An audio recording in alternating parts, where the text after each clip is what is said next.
दोस्तों नमस्कार। दोस्तों आपके अपने इस YouTube चैनल एस्ट्रो गाइड में आप सभी का स्वागत, सभी का वेलकम, अभिनंदन। दोस्तों ग्रहों के भाव अनुसार जितने भी फल हैं उनके वीडियोस भाव अनुसार इसी चैनल के ऊपर अपलोड हैं। कृपया आप उन वीडियोस को भी ज़रूर देखें। और मेरी गुजारिश उन लोगों से भी है दोस्तों जो इस चैनल पे पहली बार आते हैं, तो कृपया आप सब्सक्राइब के बटन को भी आप ज़रूर प्रेस करें, क्योंकि जब आप सब्सक्राइब करते हैं दोस्तों तो कहीं ना कहीं हमें भी मोटिवेशन मिलती है कि हम लोग आप लोगों के लिए कोई वीडियोस जो हैं अपलोड करते रहें, क्योंकि ज्योतिष के इस सफ़र में आपका सहयोग जो है हमें भी चाहिए। तो इसी तरह दोस्तों इस सफ़र को हम कंटिन्यू रख पाएंगे। दोस्तों मेरा मेन प्रयास जो है इस चैनल के ऊपर आने का वो यही है कि लाइव सेशन जो है हम आप लोगों के साथ शुरू कर पाएँ। आप लोगों की जितनी भी क्वारीज हैं उसको हम लाइव जो है वो ले पाएँ। तो उसके लिए जो भी टारगेट्स होते हैं दोस्तों आप कंप्लीट करें, उसे सपोर्ट करें और चैनल को थोड़ा सा प्यार स्नेह दे के बड़ा करें। दोस्तों आज जिस टॉपिक के ऊपर हम बात करेंगे वो है बुध ग्रह की दुरुस्ती, मैं कहने का मतलब नाक छेदन। इस टॉपिक के ऊपर काफ़ी वीडियोस जो हैं दोस्तों ऑलरेडी चैनल्स के ऊपर अपलोड की गई हैं। और कहीं ना कहीं लोग जो हैं दोस्तों नाक छेदन का जो उपाय होता है इसमें भी कंफ्यूज होते हैं कि नाक जो है वो बाहर से पारस करवाना है या अंदर से करवाना है। तो कहीं ना कहीं चांदी की तार से करवाना है या हमें गोल्ड की तार से करवाना होता है। तो ये किस कंडीशंस में हम नाक छेदन का उपाय करते हैं पूरी विवेचना करेंगे। गुजारिश आपसे यही है कि आप चैनल को सब्सक्राइब करें। दोस्तों जन्म कुंडली में जब कभी भी बुध ग्रह जो आपकी कुंडली का सबसे बड़ा सूत्रधार बोला गया है, क्योंकि बिना बुध के कुंडली जो है वो चल ही नहीं सकती। कहने का भाव बुद्धि इंसान की, समझ इंसान की जब अच्छी होती है तो वो बड़ी सी बड़ी समस्याओं में से निकलने की क्षमता रखता है। बुध अच्छे होंगे तो शुक्र अच्छे होंगे, शुक्र अच्छे होंगे तो चंद्रमा अच्छे होंगे, चंद्रमा अच्छे होंगे तो सूर्य मंगल बृहस्पति अच्छे होंगे, जब ये तीनों अच्छे होंगे तो केतु अच्छे होंगे। कहने का भाव है दोस्तों बुध ग्रह आपकी समझ है, आपका दिमाग है, आपके दिमाग में चलने वाले जितने भी विचार हैं जो राहु के होते हैं, बुध के स्वरूप ही हम राहु को देखते हैं दोस्तों। तो राहु भी कहीं ना कहीं बुध का ही समावेश होता है।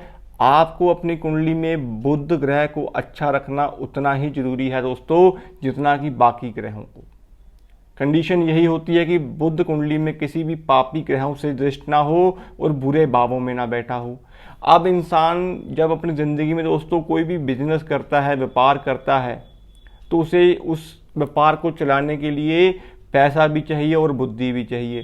कहने का भाव है लोन जो है वो छठे भाव से लेके सप्तम भाव से वो बिजनेस शुरू करता है। और सप्तम भाव क्या है? आपकी डेली इनकम है, आपका व्यापार है, आपकी समाज में होने वाली इज्जत है, क्योंकि लगन से सप्तम है। लगन का ऑपोजिट भाव जो सप्तम भाव होता है दोस्तों वो समाज है, वो आपके ऑपोजिट पर्सन का भाव होता है। और बुध ही आपकी जन्म कुंडली में सामाजिक इज्जत होती है। जितने भी आपके सामाजिक दोस्त होते हैं वो बुध की कैटेगरी में आते हैं। बुध रिश्तों में आपकी बहन है, बुआ है, मासी है दोस्तों। जब इंसान अपने रिश्तों को बना के चलता है, कहने का मतलब होता है कि रिश्ते जितने भी होते हैं, ब्लड रिलेशन के जितने भी रिश्ते होते हैं, ये सब मंगल की देन होती हैं। और बुध और मंगल आपस में दुश्मन है, तो कहीं ना कहीं बुध का खराब होना या मंगल का खराब होना भी कुंडली में आपके रिश्तों को तकरार जो है वो पैदा करता है। बुध ग्रह ज्योतिष में आपकी सलाह है, एडवाइस है। आपके द्वारा ज्योतिष के द्वारा लिखे हुए उपाय जितने भी काम करते हैं दोस्तों वो बुध की अच्छे की निशानी होती है। आपको किसी ने उपाय लिखे और वो उपाय आपको लगे तो ये बुध की ही करामात होती है। लेकिन बड़े से बड़ा उपाय अगर कोई लिखता है आपको दोस्तों और वो उपाय आप करते भी नहीं हो या फिर आप उपाय आपको लगते नहीं हैं, तो कहीं ना कहीं देखने वाले का बुध खराब होगा। तो इस तरह बुध को आप समझ सकते हैं दोस्तों। बुध चौड़े पत्ते जो मंगल बुध की संज्ञा में आते हैं वो है, हरा रंग बुध है, तीसरा और छठे भाव का स्वामी बुध है, सप्तम के कारक बुध है, और बुध बृहस्पति और राहु का मेल भी है दोस्तों। बृहस्पति और राहु कहीं ना कहीं बुध का ही निर्माण कर देते हैं। तो बुध जो है वो बहरूपिया भी है, चापलूसी भी बुध है, अपने काम को निकलवाने की शक्ति भी बुध है, चमगादड़ भी बुध है। कहने का भाव, रात को सोने के टाइम पे आपके दिमाग में चलने वाले ख्याली पका जितने भी होते हैं ये राहु और बुध का मेल ही होता है। मेंटल स्ट्रेस का बढ़ जाना, मेंटल हालात जितने भी घर में चलते हैं, डिप्रेशन हो, मानसिक प्रताड़ना हो, कहीं ना कहीं नसों की कमजोरी हो, सिर दुखना हो, या फिर आपके अंदर दिमाग का जो ढांचा है उसमें समस्याएं चल रही हों, डिसीजन लेने की पावर खत्म हो चुकी हो, तो ये बुध खराब की निशानी होती है। आपके दांत बुध हैं और कहीं ना कहीं रिश्तों में बहनें बुध हैं दोस्तों। बहनों की शादी नहीं हो रही, बहनों के घर जो है वो अभी तक बस नहीं पाए हैं, बहनें अपने घर में कहीं ना कहीं समस्याओं में गिरी हुई हैं, तो ये खराब बुध की निशानी है। जन्म कुंडली में दोस्तों जब कभी भी तीसरे और छठे भाव में, मैं फिर रिपीट करूंगा, जन्म कुंडली में जब कभी भी तीसरे और छठे भाव में चंद्रमा देव आके बैठते हैं तो कुंडली में बुध का ऋण लगता है। तो इस ऋण से मुक्ति के लिए भी आपको उपाय करने चाहिए। बेशक बुध की महादशा लगी हो या ना लगी हो, लेकिन चंद्रमा छठे या तीसरे में हो तो बुध के लिए आप इसका उपाय जो है वो जरूर करें। माँ दुर्गा की आराधना करें, माँ दुर्गा को चांदी का छतर जो है वो चढ़ा सकते हैं। दोस्तों जन्म कुंडली के अनुसार बुध नाग छिदन के ऊपर हम बात करेंगे। जब कभी भी बुध देव तीसरे भाव में होते हैं दोस्तों, तो इस कंडीशन में भी आप चांदी की तार से नाग छिदन कर सकते हैं। जन्म कुंडली में जब बुध 9th भाव में होते हैं दोस्तों, तो इस कंडीशन में भी आप चांदी की तार से नाग छेदन कर सकते हैं। जन्म कुंडली में जब बुध 12 भाव में होते हैं दोस्तों, तो तब भी आप चांदी की तार से नाग छेदन कर सकते हैं, क्योंकि 12वां भाव जो होता है दोस्तों ये आपके खर्च का भाव है। अब बुद्धि जो है वो खर्च के भाव में जाके नीच की हो गई, और ऊपर से ये भाव जो है दोस्तों ये बृहस्पति और राहु का भाव है, मीन्स एग्जिट का भाव है। अब बृहस्पति और राहु के भाव से कॉम्बिनेशन से बुध बने और बुध ऑलरेडी 12वें में बैठे हैं, तो ये नीच के फल देंगे। तो इस तरह चंद्रमा की मदद से भी आप बुध को कंट्रोल कर सकते हैं। कहने का भाव, बुध के लिए नाग छेदन ही एक सर्वोत्तम उपाय जो है वो बोला गया है। नाग छेदन आपको यहाँ से करवाना होता है दोस्तों, और इस कंडीशन के उपायों से आपकी अंदर की जो नेगेटिव ऊर्जा है, जितने भी ख्याली पका आपके दिमाग में चलते हैं, उल्टे सीधे ख्याल आते हैं, या फिर पुरानी से पुरानी बातों को आप खुरेरना शुरू कर देते हैं, रिश्तों में आपको कहीं ना कहीं नुकसान देखने को मिलता है, समाज में इज्जत के लिए आपका दिमाग जो है वो चल नहीं पा रहा, गलत डिसीजन हो रहे हैं, तो इन कंडीशंस में आपको नाग छेदन करवाना चाहिए। ना कि आपका बिजनेस नहीं चल रहा या फिर आपके पैसे डूब रहे हैं, तो ये नाग छेदन इन चीज़ों में आपको इतनी हेल्प नहीं करेगा जितना आपको अपने दिमाग को एक्टिवेट करने के लिए हेल्प करेगा। 9th भाव बृहस्पति का भाव है। बृहस्पति के भाव में बुध जब बैठते हैं तो बृहस्पति का ऋण तो लगता ही लगता है, लेकिन बृहस्पति सोना है और बुध पारा है। जब पारा सोने से हिट करता है तो सोने का ही नाश होता है दोस्तों। अब 9th भाव में दोस्तों राहु देव नीच के हैं, बृहस्पति के भाव में बुध बैठे हैं, और बृहस्पति और राहु मिलके बुध बनते हैं। तो इस कंडीशन में आपको राहु को भी कहीं ना कहीं कंट्रोल करना है। चंद्रमा से राहु कहीं ना कहीं शांत होते हैं। तो इस तरह आप नाग छेदन का उपाय जो कर सकते हैं। 9th भाव में दोस्तों कहीं ना कहीं बुध के लिए अकल जो है वो कम होती है, इंसान के पास समझ होने के बावजूद भी गलतियों पर गलतियां करता है, पेशेंस लेवल 0 होती है, घर का गोल्ड बिक जाता है, या फिर बड़ों को सांसों की समस्याएं रहती हैं। तो इस कंडीशन को पहचानें। तो इस कंडीशन में आप नाग छेदन जो है वो जरूर करें।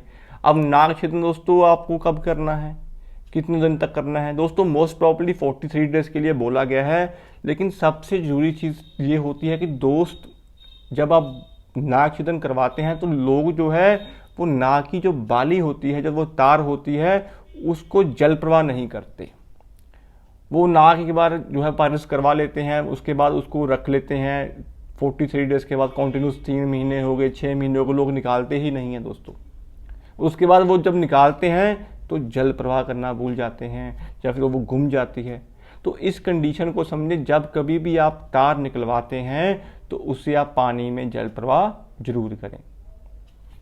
दोस्तों तीसरे भाव में मंगल की पक्का घर होने के कारण यहाँ पे बुध की बुद्धि मंगल की ताकत से कहीं ना कहीं आपस में द्वंद्व चलता है। इंसान समझ बूझ होने के बावजूद भी डिसीजन नहीं ले पाता, रिश्तों को खराब करता है, बहनों से बनती नहीं है, भाइयों से बनती नहीं है और अपनी ही हुकूमत लाने वाला होता है।